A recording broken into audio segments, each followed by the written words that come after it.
Welcome to the Hero Maker podcast. I'm Andrea Schreeman, writer-director EP, living in LA. I'm Jennifer Morrison, and I currently serve as the Commissioner of Public Safety for the state of Vermont. We are here to seek out and tell the full story of our friends who were murdered in college, Rachel Raver and Warren Fulton III. We really need to make sure that their deaths were not in vain and that every possible lesson and improvement for the system can be squeezed from the retelling of the circumstances that ultimately led to the identification of their killer.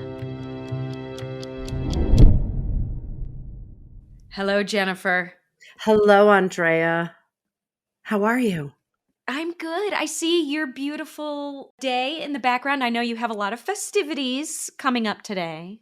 Oh, yes. We have baby Bentley's first birthday party. Oh my gosh, that's so exciting. I can't believe it's been a year. I know. I can't believe it's been a year either. He is such a delight. And yeah, we're just really psyched. So anyway, I got a party to get to, but before that, today you are introducing me to someone, which doesn't happen as much. So usually I'm introducing you to a secret guest, and now it's your secret guest. Why don't you tell me who we're meeting today? So I'm going to tell you first that I knew way back in the day when I worked with this guy at Burlington PD. I think I was a sergeant or a lieutenant when he came on the PD. I knew that he was going to be a great police leader one day. He spent about 5 or 6 years at Burlington PD. I got to know him and the woman who is his wife quite well. And we've remained friendly all these years later. He's probably been gone for 15 years. He went down to Florida, where he had come from, and joined the Clearwater Police Department and has risen to the rank of Detective Lieutenant over the Major Crimes Unit.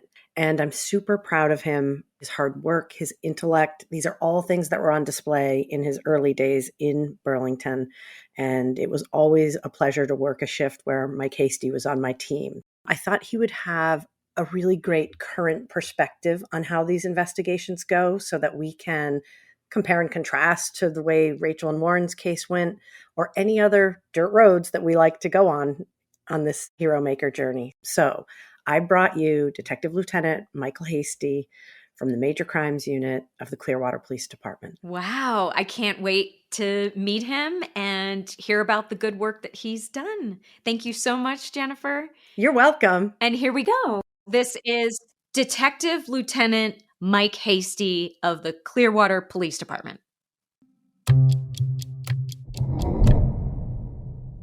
Mike, why don't you tell us a little bit about yourself and your career that brought you to this point? Thank you for letting me help you with this. So I grew up in New England, in Vermont, and then moved to Florida. I was working in healthcare administration, and I always wanted to go into law enforcement. So I put myself through the academy and signed on in 1999 with the Pinellas County Sheriff's Office. I was here for 4 years, and then I decided that I wanted to go back to Vermont, go back to where I was from. That was good and bad. The bad was the severe miscalculation on the weather because the Vermont weather as a child, which I remembered, was fun. Working in it as a cop in Burlington was not. It was very cold, trying to do this job out in the streets. And just the same, I lasted 5 years there and then returned to Florida. And I signed on here at the Clearwater Police Department 15 years ago, and this is where I've been ever since.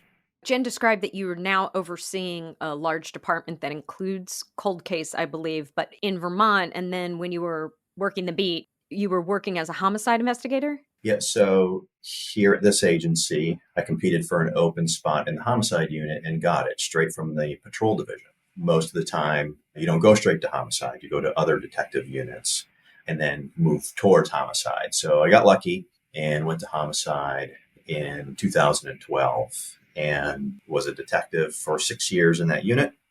Then I was promoted to sergeant and was assigned to the homicide unit to run it as the homicide sergeant, and was there for 3 years and then was promoted to lieutenant in the criminal investigations division. So I now am responsible for the homicide unit as well as several other units. I don't think he got lucky getting promoted or getting transferred directly to homicide. Yeah, I was lucky. It was luck.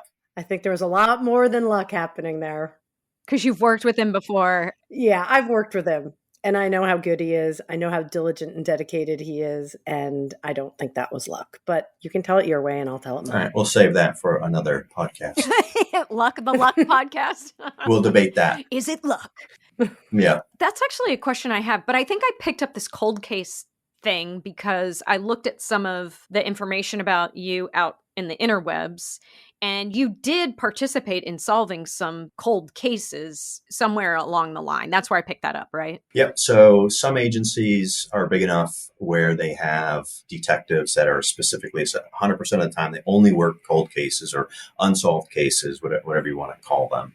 In the general world, they're called cold cases. Inside the profession, we try to consider them just unsolved or open as opposed to cold. Cold assumes that nothing's happening.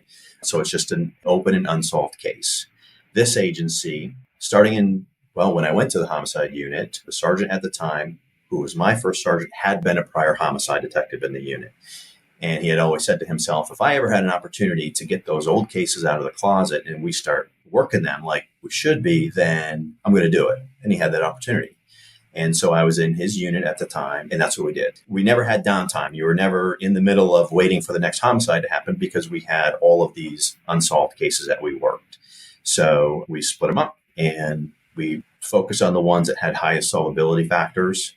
To start with those old books with the yellow tattered papers with the handwritten police reports and the old pictures and everything else, and try to dive into these cases and work them. So we did have some success. Maybe we closed 8 or 10 cold case homicides, I guess, between the unit in 2012, 13, 14, 15 through those years.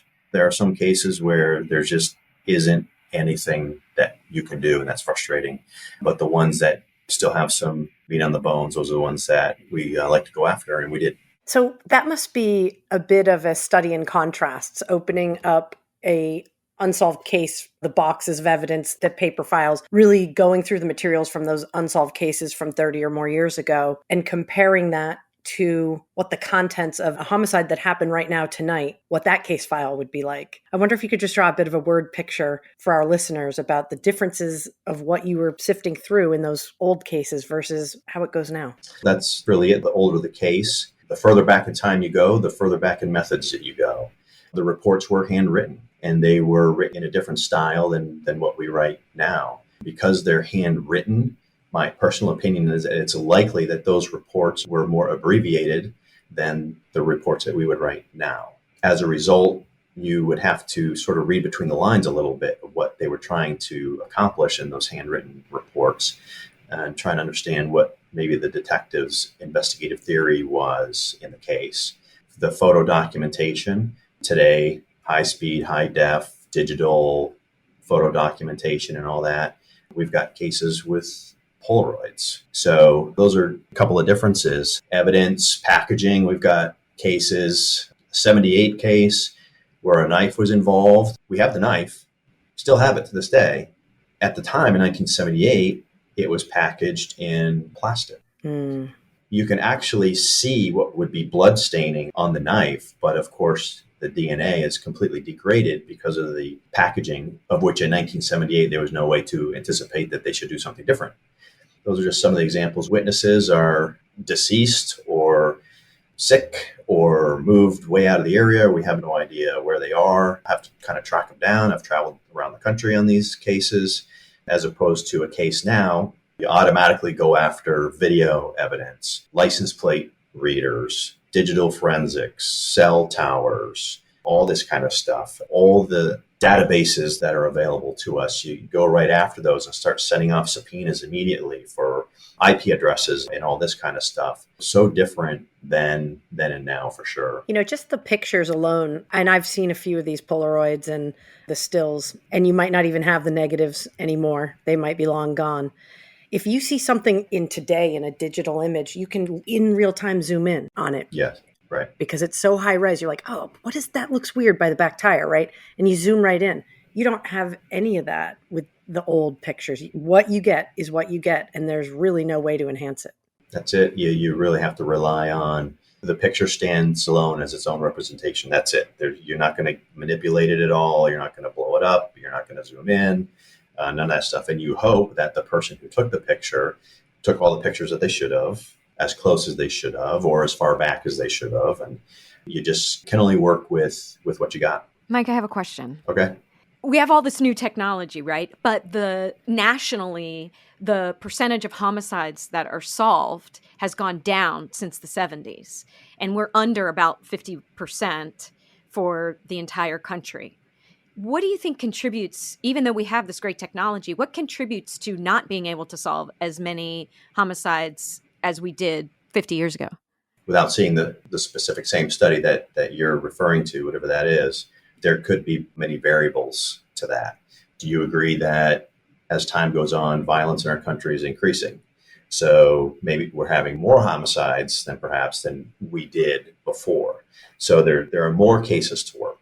I know that our oldest unsolved case here is from 1968, but I don't know if that means, was there never an unsolved case prior to 1968, or is that record keeping? So I'm not sure about that. I also think the standard has changed. I mean, like that you really have to get over a high bar to file a case with criminal charges. And I'm not sure that was always the same. Yeah, you really do. Having not worked as homicide detective, I experienced however it worked 30 years ago to be able to personally compare.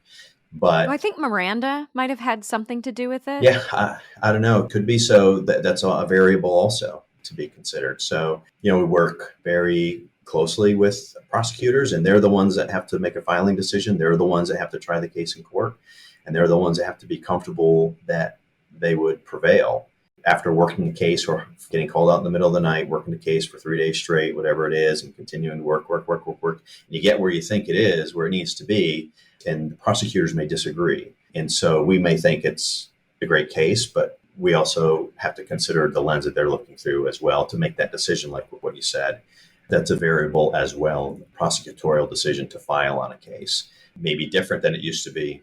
That's really hard to swallow. We talk a lot about prosecutorial discretion. Yep. One of the things I also wonder about, if you say 30, 35, 40 or more years ago, I think that our communities were smaller and more close-knit, and people were more willing to cooperate with the police, and we were not as spread out to the suburbs. So everything was sort of central to a community, as opposed to everything is very diffuse around the country. And I don't think our social cohesion or sense of responsibility to our neighbors is as strong as it used to be. So I'm wondering what the role of eyewitness testimony and, quote, doing the right thing, how that might play into these statistics.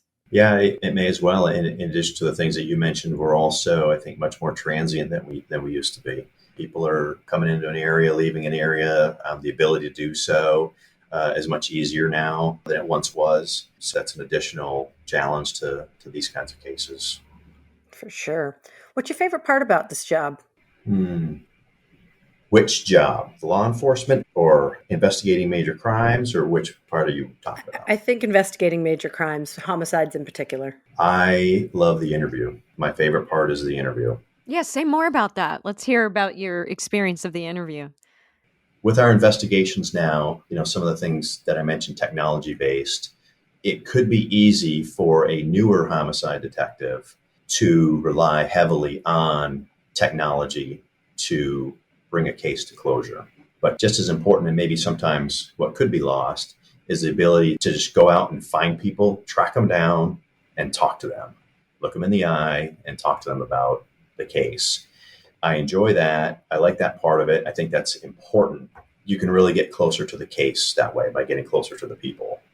And then ultimately, the cell towers aren't going to solve every homicide for you. So you have to do the old gumshoe detective stuff sometimes. The interview room is always very challenging. You have to understand the offender. You have to understand their history. You have to have an interview strategy. You have to be able to ask them a question which is setting up the question you want to ask 7 questions from now. It is a chess game, and you have to play into their strengths, their weaknesses, things that they are committed to, things that they're not committed to. Ultimately, you're trying to obtain a confession from somebody on a crime that's going to put them in prison for the rest of their life. And so how do you get another person to do that? It's a great challenge, and sometimes you're successful in getting that. Sometimes you're not. The very best outcome of an interrogation, of course, is a confession. The second very best outcome is a lie contrary to physical evidence. So if you don't get the confession and you can tell that that's the way it's going, then you can start letting them give you lies contrary to physical evidence, which can be just as effective. I really like that part of it and miss it that I don't get to do that anymore. Yeah, that's one of the problems of becoming a boss, is that you don't get to be the one in the interview room.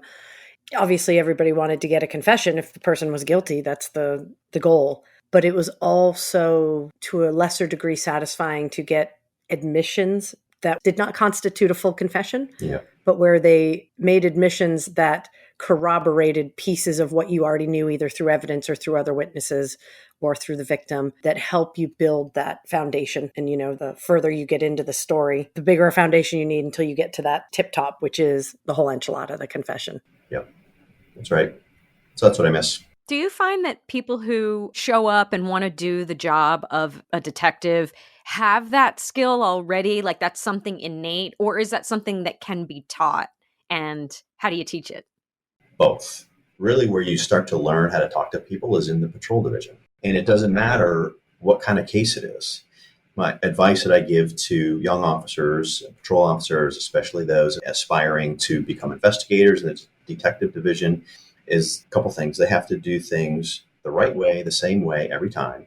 You're never going to be good at the big ones unless you're good at the small ones. You can't hurry through and get to probable cause on a case and then move on and expect to be successful as an investigator later in your career. When I was a field training officer, and even now when I have opportunities to talk with younger officers, newer officers, I encourage them to be as good and thorough investigators now, no matter what they're investigating, because it's going to pay off for them later. What do you think is the most important skill, if you had to give a top 3 of really effective, ethical homicide investigator? You have to be committed to do this. Tell me more. You really do have to be committed to do this. Homicides rarely occur at a nice, convenient time, 10 o'clock in the morning, in a nice, cool, shady location with a whole bunch of nuns that were walking to the church to be your witnesses that walked by when this occurred, and you have the bad guy there and the weapon there and all. Never is it like this. I've joked here before that you can predict when a homicide will occur in this city. It will occur on a Hasty family special occasion, 45 minutes after I've fallen asleep at night, or on the weekend. Any one of those times, you're likely to have something happen, right? So you have to be dedicated and really commit to this craft to be willing to come out in the middle of the night, come out under any circumstances, at any location, no matter how you may find it. Bad weather's moving in, you have an outside crime scene, and you've got 20 minutes before the next Florida thunderstorm. Being away from your family, missing kids' birthdays, soccer games, baseball games, or leaving those things, even worse. Missing those things, it's not always, it's not all of those, but it just seems to happen. And not only do you have to be committed, but your family has to be committed to it as well, because they're the ones that are missing you from those things. It starts there, and you can't do any of the components of the investigation if you don't start out being committed to do this. I believe that. And I want to come back to something you said, but what would be your other 2 most important skills? Next, after being committed, you have to be comfortable talking to people, talking to anybody, no matter if you think that they did a horrible thing or they didn't, or it's somebody that you wouldn't normally spend any time with in your personal life. You have to be able to just talk to anybody under any circumstances and talk to them about things that they may or may not want to talk about. So you have to be able to do that. And that's one of those things that you learn as a new officer that you can then apply later as an investigator if that's what you want to do. So you have to be committed. You have to be able to talk to people. And one more thing. Only if you want to tell us. You have to be able to learn and grow and adapt to the way that investigative techniques develop, because you could get set in a certain way and fail to transition to whatever new technology comes or something that you lose. You have to be able to adapt to what's available to you. So some of the technology that's available to investigators currently, some of the detectives that have been around for a long, long time that didn't have this when they first started, it's tougher for them to sort of transition to that and understand it and apply it. than it is for a younger detective. I think those are pretty good traits.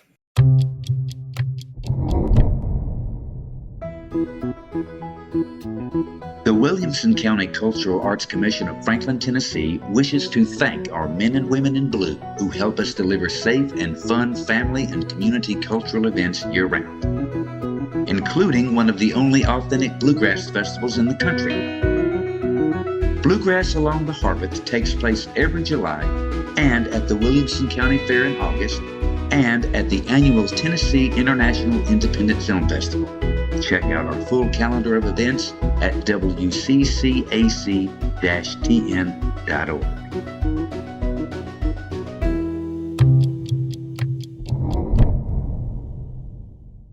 I want to come back to what you said about being committed, and your whole family has to be committed. And I just wonder if you have any advice for families like yourself that are two first responders, two police lieutenants doing different jobs, but very important and dynamic jobs. It's not that uncommon that if one is a first responder, that frequently a spouse is in some sort of emergency services as well. And I wonder if you have any advice for young couples who might be thinking of getting together and marrying while they're both still on the job. So the advice, let's see, the advice would have to be that, especially getting on the job or early on the job, that things are going to be very fluid and things are going to change. And when you're junior, you have very little control oftentimes on your schedule, because when you're bidding for the next shift, when it comes up, it starts with the most senior person. They pick what they want. It comes down and you sort of get what's left. You have to understand that there's going to be shift work. And in this circumstance that you described, you have to have a common ground outside of the job. Because if you don't, then there's no foundation there to be able to survive any length of time. You have to live near the grandparents for sure. Without that, I don't see how this works. Right. I'm wondering if the fact that you and Meg are both on the job in really demanding roles, if that adds a different layer of complexity to just what we know from talking to other police leaders and other people who've done this job. We know the job is full of stressors and there's a layering on of trauma from the cases you experience. I'm wondering if having the two parents both subject to call out and doing things, if that brings different levels of stress and complexity that maybe others don't see right off the bat. I guess if you had young kids, little kids that couldn't be on their own, you had to have childcare, that would be very stressful to have both people subject to call out if that was the case. Absent that, it's my opinion that if two first responders end up in a personal relationship, then that may actually be helpful. Having somebody that understands, having somebody that you don't have to, not going to get peppered with, what did you do? Tell me about all the cases that you went to today. Tell me, you don't want to do that. I want to say that I recall reading a study one time on divorce rates and reasons for divorce in law enforcement relationships, where one is an officer. The perception is at home is that the officer is disengaged with the family, doesn't seem to care about what anyone is doing, doesn't seem to care what decisions are made, doesn't even care what's for dinner, and just wants to sit and watch television, and then ultimately leading to an end of the relationship. The study indicated that the officer is making decisions for everybody else all day long. People that cannot make decisions on their own, can't figure things out, so they have to call the police, and the police have to make the decision. And then when the officer, after 8 or 10 hours or 12-hour shift, does that, they get home. They don't want to make any more decisions. So when the question is, what do you want for dinner? I don't care. It's the words that come out may seem as though they're disinterested. But what it is I just don't want to make a decision. That's really what it is. So when you have two first responders, then there's an understanding that it may actually be helpful. Well, I know Andrea has a lot of questions for you. Okay. I do. Thank you for sharing that. I want to talk a little bit about trauma. And in your role as a leader, you said you're a lieutenant now, right? Yes, ma'am. Okay, that's awesome. Jen and I have talked on this podcast about the repeated exposure to depravity, is the way she has talked about it. And we have met with different officers, chiefs, investigators who have talked about being exposed over time, sometimes to the level of PTSD, but not necessarily. In most cases, what we're hearing is you kind of have to tuck things away because you got to keep going. You've got the next case and you got to move forward. And then upon retirement, everything comes rushing back and now you have a lot to deal with. Or we did speak to Chief Hopley, who is married to a marriage and family therapist, and she works with officers. And so he said that he actually was able to process a lot of things throughout his life so that he feels like there's not that big store of undealt with things that are going to come rushing at him. What do you do with your team? How do you support your team in managing this constant exposure? So the exposure can't be avoided. So it starts there. It can't be avoided. But what it can do, however, is try to ensure that the same detective that works in crimes against children and families, which includes child abuse cases, to ensure that maybe the same detective doesn't get 3 cases in a row. Try to spread that out a little bit. A lot of agencies, including ours, are recognizing all of the effects of the job resulting in trauma, as you've described, and have moved towards having a robust mental health program. Many agencies have done it, ours included. One example would be that after an incident that would be reasonably inferred to have the potential for resulting in trauma to whoever responds to it, patrol, detectives, whatever, we do have mental health professionals that are notified of the incident, notified of the involved personnel, and then those personnel outside of the work-based communications, it's a soft offer of, hey, we heard you went to a horrible baby death today.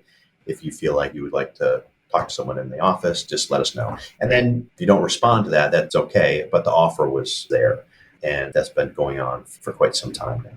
That's something that certainly didn't exist when I started and came up. And even while in homicide, it's really just become more robust in the last few years. And I think that it's definitely helping and people do take advantage of it. Don't you think we're also, as a law enforcement community, paying more attention to our peers? Because we know each other better than somebody 3 ranks removed is going to know. Right. People you're working cases with.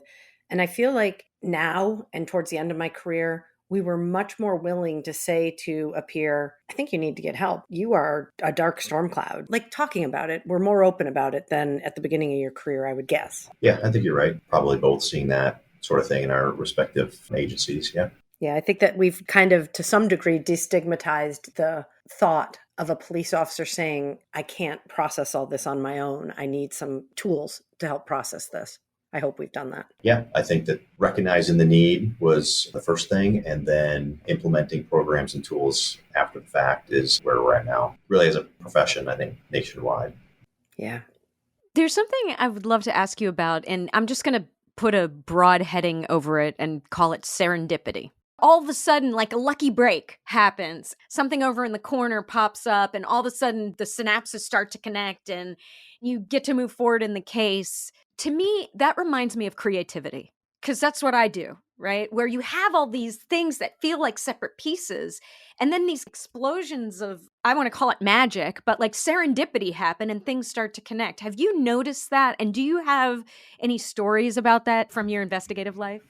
Yeah, especially looking back at the unsolved cases as well as current cases, but you have so much information. Sometimes in a case, you'll be quick to get evidence, but sometimes you also just get information and you're not really sure how that fits or if it even does. So you just kind of hang on to that as information and you let it come back to you as evidence at a later time. You just never know where that's going to come from. You never know what biases, what allegiances, or what fears that a witness or an involved person may have at the time of the original investigation, what loyalties that they may have. And when you talk to that person, they may, for example, provide an alibi for the offender, not just an alibi, but a strong alibi. And so the investigator then moves on. The offender's just always like, this seems like the guy, but we've got this alibi. You continue to work the evidence, you continue to work the witnesses, you go back to the witnesses later, see if there's anything that they've remembered or forgot to tell you before, or they couldn't at the time for whatever reason because they were on probation. They were somewhere they weren't supposed to be, and they were afraid if they told, they'd end up with a police report. They have to report to the probation officer, whatever it is. And then one day you just keep at the case and things just aren't making sense. And the only thing that does make sense is that the alibi was manufactured.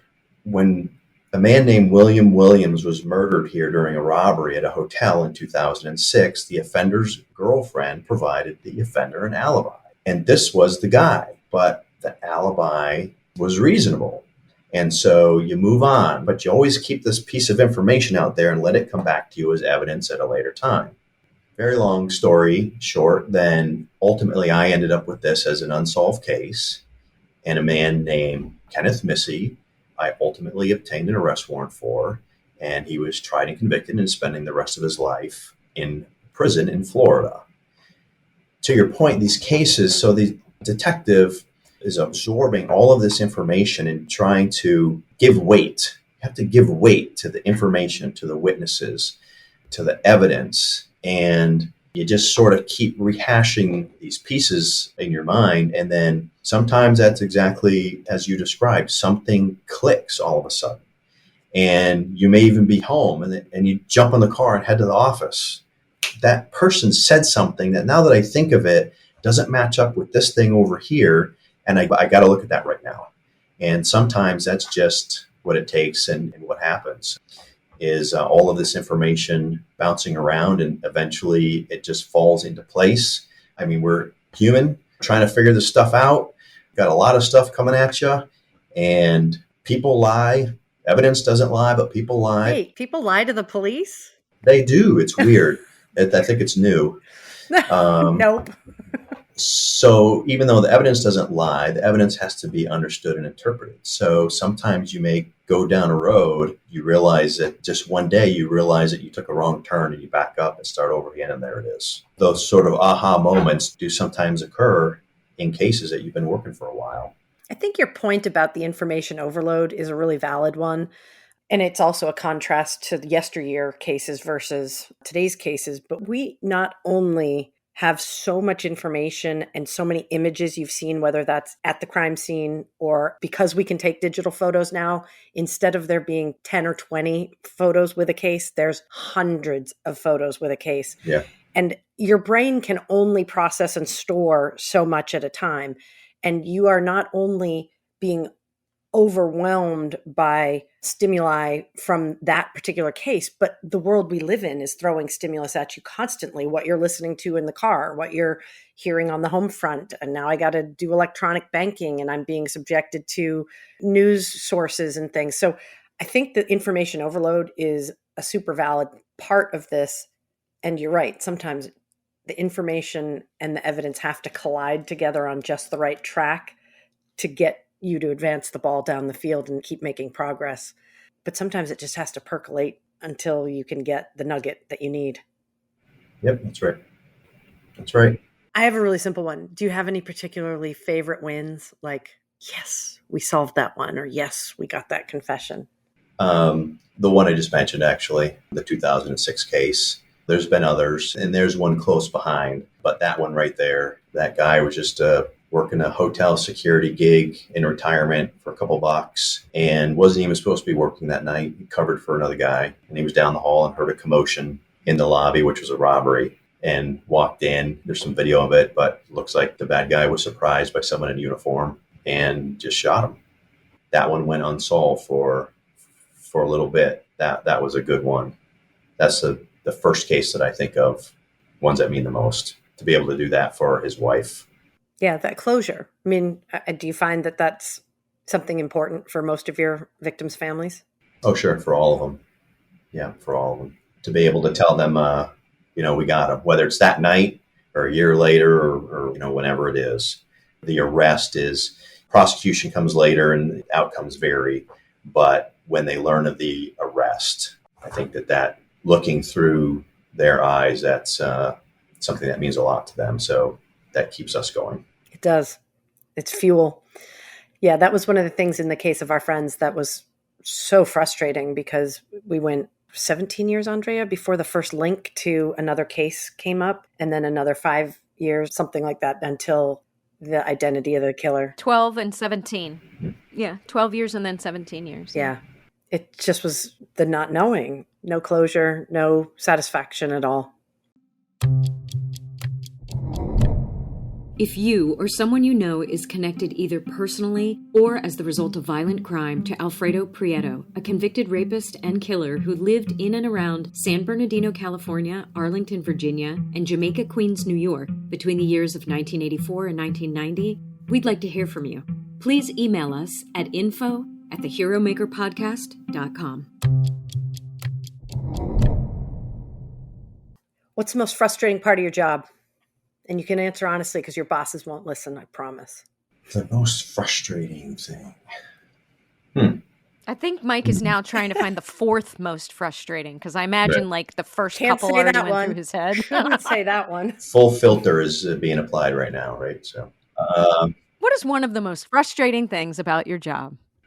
okay. Well, I actually have another take on that question, which is two ways that we can look at it. One is if you could wave a magic wand and change this about the resources you have, or about how the job is done, or about something inside the actual legal system that would give you a little bit more freedom, what would you do? I would go back and wish that the television show CSI was never created. The CSI effect, it's real. Yeah. So that's been around for a while. That's not a new thing. Everyone knows about it. Everyone's heard about it, but it persists to this day, and I'm not sure we'll ever be without it. There aren't any major cases anymore that the jury isn't going to expect DNA and video evidence and digital forensics and cell towers and cell phones and all of this. And if you don't have one of those things, then that's the first place that defense goes, is to point out, oh my goodness, everyone knows that cell phones are an extension of one's person. And ladies and gentlemen of the jury, do any of you go anywhere without your cell phones? You all have them here today in the courthouse with you, don't you? It's probably back in the jury room, but you have it, don't you? And you're telling me that this police detective could not find any evidence of my client having been in the area with his cell phone? Is this the only person in America that doesn't go everywhere with his cell phone? If you don't have all of that, then that's automatically exploited, even though it's completely out of your control. Whereas wind the clock back however many years you want to, and it wasn't even there to begin with. So if you do have DNA, or let's say you have video evidence and cell tower evidence, but you don't have DNA. Well, if you had video evidence and cell tower evidence 15 years ago, would you have needed DNA also? Would that have been the expectation of the jury? That's a real thing. And if there was something that we can unwind, of course, we would diligently pursue all of these evidentiary leads and investigative leads still. But the expectation that if something just isn't there, the expectation that therefore must mean that this person didn't do it, or the investigation was sloppy, that's frustrating. Oh, yeah. I mean, it used to be the cherry on top. I just answered your other question. Most frustrating thing, there it is. So it used to be the cherry on top to have these different layers of very compelling evidence. But now the absence of one of those pieces is possibly exculpatory, or at least leaves the opportunity for a defense attorney to try and say there's reasonable doubt because there's no DNA. Yeah, that's terrible. Right. So that can be floated out there and just let that fester in the mind of a juror who's trying to sort out all of this technical evidence. And then will the district attorney decide not to try a case because there's not all that evidence? No, I mean, if the case is there, it's there. So I haven't experienced that where a prosecutor will not file on a case just because every single possible current form of evidence doesn't exist. No. That's very, very interesting, though. Okay, so can you share with us the story of, give some flowers to someone who's working for you maybe, or share a story of a hidden hero, someone who did a really great job, or someone we wouldn't normally think of? So I think that as opposed to an individual, there's a profession, and that would be the forensic specialists. These are the crime scene technicians. These are the ones that We've got the scene and we call them out and they do all of the processing. So there's a little saying, and I think it's actually quite accurate, that what we do, the police, puts people in jail. What the forensic specialist does keeps them there. Because without their work and their expertise in crime scene processing, evidence collection, and preservation and proper processing of that evidence in the lab on the backside, if we didn't have that, we can talk to as many people as we want. We can subpoena as many cell phones as we want. We knock on as many doors as we want. But without what they do, we'd never make a case. Yes, definitely hidden heroes on so many cases, not just homicide and high profile cases, on so many property crimes, burglaries, crash reconstruction, anything that can potentially harm another human. All of that. Yep, that's right. This has been a really, really amazing conversation. I definitely want Mike to be able to set the record straight in any kind of way while you have the microphone with us. But also, Jen, you're so great at some of these final questions. Oh, I don't think this is that great a question, but I just really want to know if, Mike, if you have any favorite memories or favorite situations from your time at Burlington PD where we worked together, and any trips down memory lane that are fit for our audience to hear. Well, that is such a different place now than it was when we were there, isn't it? Yes.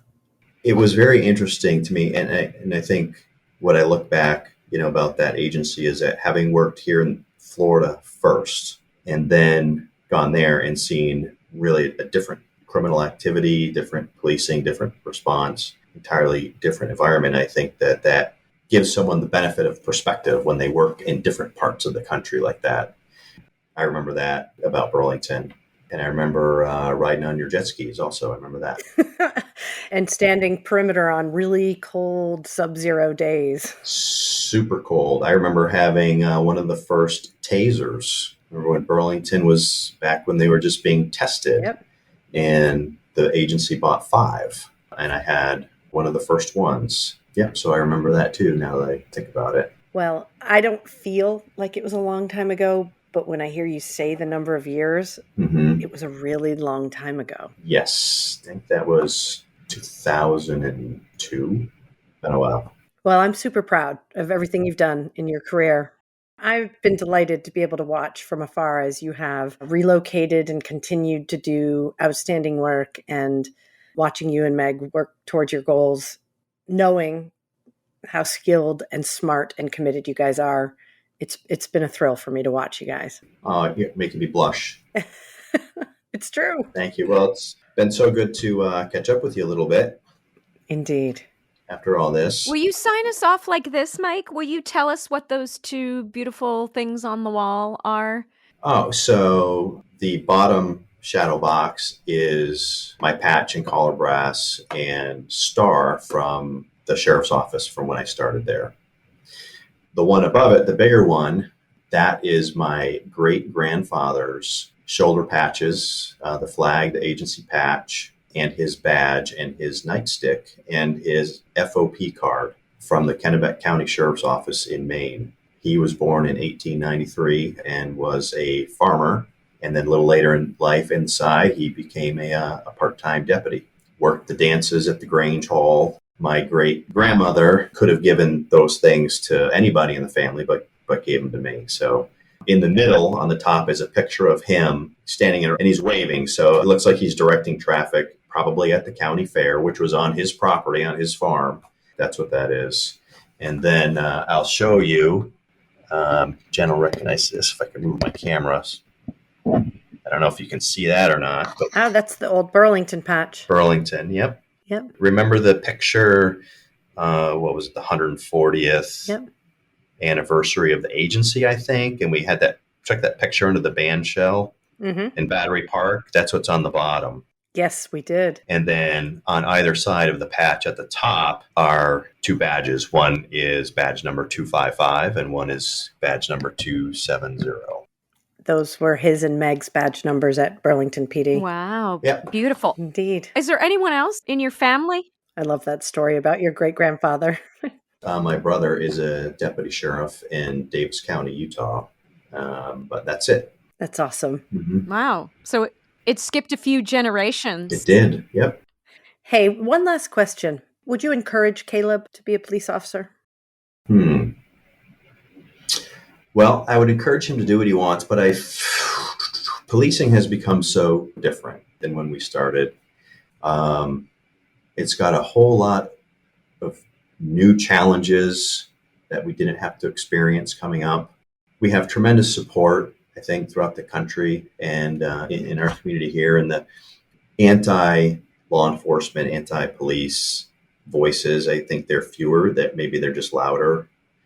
It's tough on people on the job today, some of that sometimes. And I don't know where this is going to go. What's this profession going to look like 10 years from now, say, when he would be an age that he's going to decide what he wants to do.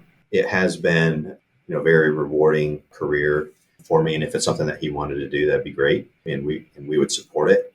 I don't know if I would have to see what's going on in 10 years from now. Would we specifically steer him toward the profession or not? We'll have to see. Or I guess I could have rephrased that as, would your wife sleep well at night if he chose this as a career path? No. That's fair. But he's a teenager, so she might not sleep well at night anyway. No, I'm just... Sleep well at night Right. Anyway. Well, they're driving the boat around Keeler Bay by themselves. So we just found that out. So now we're all worried about that. All we're picturing is that movie Step Brothers, and those two knuckleheads crashed the boat. And that's all we can think about, Well, by the time we ring off, I bet you'll be able to get an update. We should be able to. So, yeah. Well, thanks for spending this hour with us while your mind might have been elsewhere about Keeler Bay, but don't worry. I think they probably did okay. Good. Mike, it was absolutely wonderful. Quite an honor to meet you. And thank you, Jennifer, for introducing me to another incredible police leader. Thank you so much for being with us. Thank you both. You're welcome. Give Meg a big hug for me. All right, I will. Thank you, Vicki Rose Sampson, our beloved sound mixer and editor. Thanks also to producer Michael Doherty, who distributes and markets the show. Thanks to graphic designer Jungleen Bay and sound designer Andy Bill. And thanks to Andrea Schreeman. Yep, that's me thanking myself in the third person, who books, produces, and directs the show. Please subscribe to the Hero Maker podcast wherever you listen and take a moment to rate us. It really helps the podcast grow. We're also on Facebook, Twitter, and Instagram at The Hero Maker Pod. If you'd like to collaborate or suggest a guest, please email us at media@theheromakerpodcast.com. The Hero Maker Podcast is a production of Prudent Pictures. Thank you so much for listening.